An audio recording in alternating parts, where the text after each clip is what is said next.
Атқорымға қозылар өткізген кезде 3000 теңгелік субсидия бүкіл Қазақстан бойынша беріледі, біздің Түркістан облысында берілмейді дейді. Осы мәселені кішкене түртіп жазып қойсаңыздар. Несиені пайызы субсидиялау ережесінде былай көрсетілген.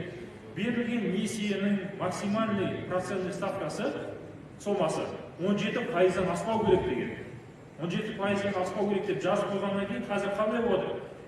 Осы ауыл шаруашылығына байланысты несие беретін ұйымдардың бәрі 17 рұқсат беріп тұр ғой заң аясында. Бәрі аппаратта осы 17-ге тіреп қояды. Қазагрофинанс 17-ге тіреп қояды. Любой банкке барсаңыз да осы 17-ге тіреп қояды. 17-ме шаруалар үкімет осы ережеде 10% субсидиялаймыз деп көрсеткен. 10% субсидиялап шаруаға бірақ 7%-бен айналады. Ол 7% деген ауыл шаруашылығы үшін өте көп пайыз. Пайыз 4%-тен аспау керек. Ол үшін не істеу керек? Шекті максимальный процентный ставканы 16% деп қою керек. Тартылатын сырттан тартылатын ақша 12-13%-мен тартылады. Мысалға, основной ақша беретін ол аграрно-кредитный корпорация. Аграрно-кредитный корпорацияның ең бірінші мақсаты ақша табу, пайда табу емес.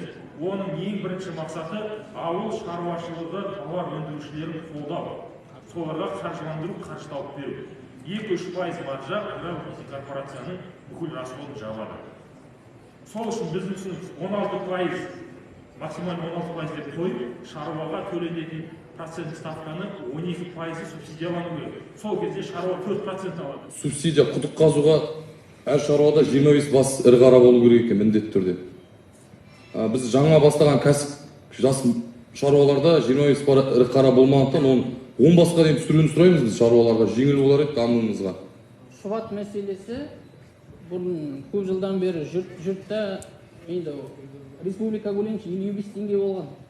Енді оны 200 теңгеге неше жылдан бері айтып келді да 200 теңгеге көтеретін болып еді. Министр ауысты, оны тағы қайтып бәрі бірдей болу керек деп тағы түсірді. Енді сол аймақ көлемінде соны бөлек жеке қарастырып субсидияландырса 150-200 теңге бола ма?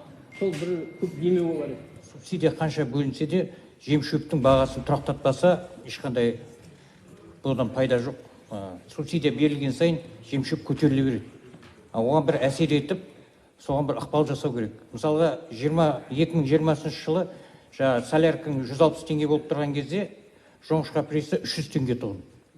Ал келесі жылы солярканың бағасы 190 теңге болған кезде ол поляда 900 теңге болды. Енді ойлап көріңіздер, 3 есе көбейіп кетіп отыр. Енді оған сәйкесінше мына жемнің бағасы да көтеріліп баратыр. Шын мәнінде бұл күріш осы жерде егін егетін шаруаларда отыр ғой, әдейі сосын айтып отырмын. Бұл жоңышқа да кебек жем дейміз ғой, мучка. Ол да мысалға қосалқы күріштен шығатын қосалқы өнім болып табылады ғой негізінде. Бірақ соны бір қадағалайтын бір комиссия ма, әлде мына ауыл шаруашылық басқармасының қасынан біздің қоғамдық бірлестіктер қосылған бір әсер ету керекпіз ғой. Оны біреу қадағаламаса шарықтап кете береді.